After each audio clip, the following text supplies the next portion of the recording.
Welcome to the Cox Plate preview. Big meeting tomorrow, the final Cox Plate at this Moonee Valley track. They're knocking it all over. Maybe it's a good thing, maybe it's a bad thing. The way that track plays most of the time, it's probably a good thing, punters, let's be honest. Okay, there's 10 races, let's get into it. Race 1, my numbers are 3, 7 and 8. I'm going to go with Red Hot Nick and Beast Mode here, a 2-horse play to start us off. Red Hot Nick's double figure price and Beast Mode's around the $3.50 mark. Both on paces, both make their own luck, and both should give a side, especially if this track plays with a little bit of leader bias. Race 2, my numbers are 3, 8, 9 and 2.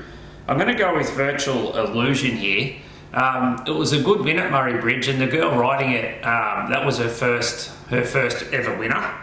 And the horse basically won under its own steam. So the win probably doesn't look that good on paper, just at Murray Bridge, but I think with Zara going on, there can be a lot of improvement, and at around the $12 mark, happy to play on an each way basis in race 2, Virtual Illusion. Race 3, my numbers are 10 and 12 from 2. Another 2-horse play here with Proficient. The form got franked the other day with the horse that had beat last time coming out and winning at Mornington. And Trade Magnifique, which was held up in a pretty good race there at Caulfield.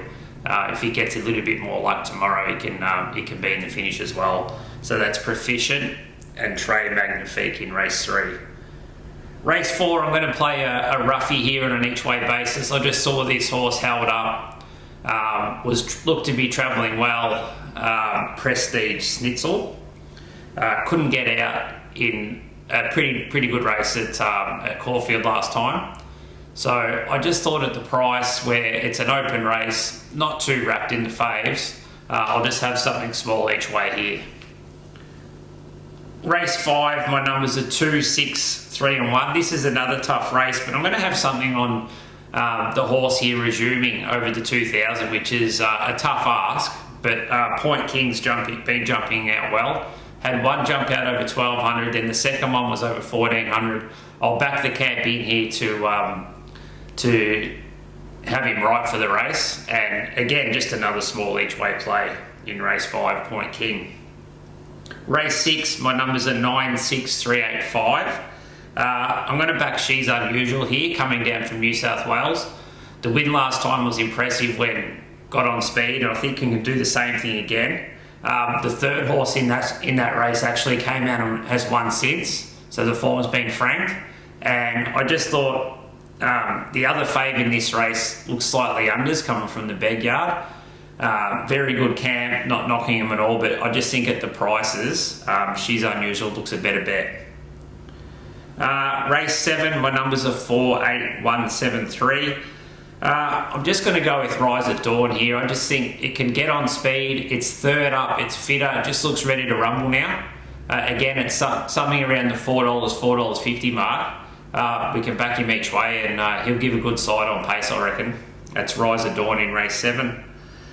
Race 8, my numbers are 5, 9 and 8. Charmstone is coming off a Group 1 win where it was completely blessed in run, ran through on the rails, got out at the right time, but still won with authority. And I'm thinking by this stage of the day, after this being the second of 2 meetings in 2 days, that the inside might be chopping up by now. So I just think that it's going to get back, but she's going to be charging, and she does have the quality to win this race. I mean, yes, she was blessed in run, but you don't see too many horses win a Group 1 and then actually go back in class.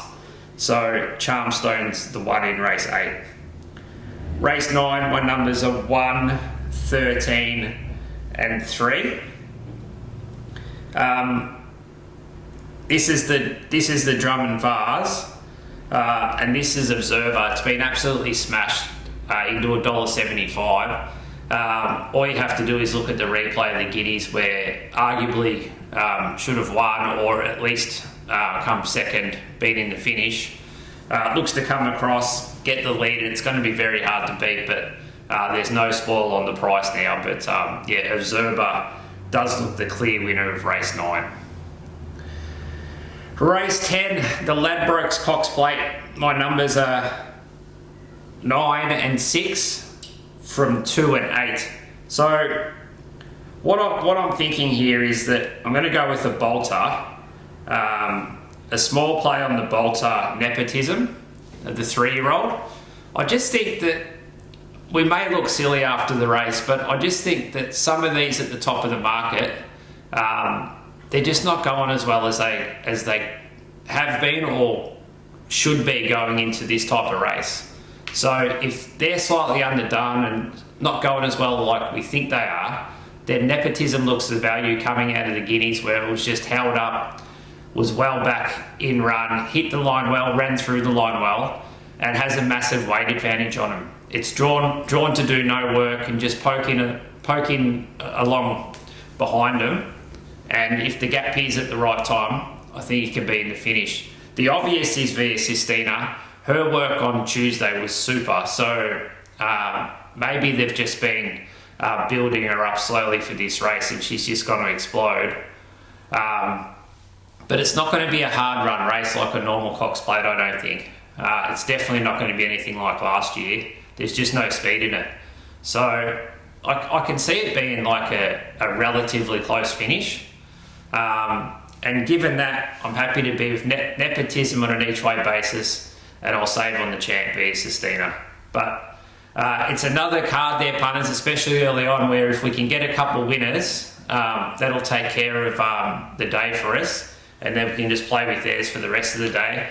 Observer does look the clear winner of the Vars if you happen to get a boost or you get around the even money mark. Make a mess of that price. But everything else, it looks to be a pretty even open day. So good luck. Let's try to back some winners. The Flemington Carnival awaits. Let's get through the valley for the final time, punters. Good luck.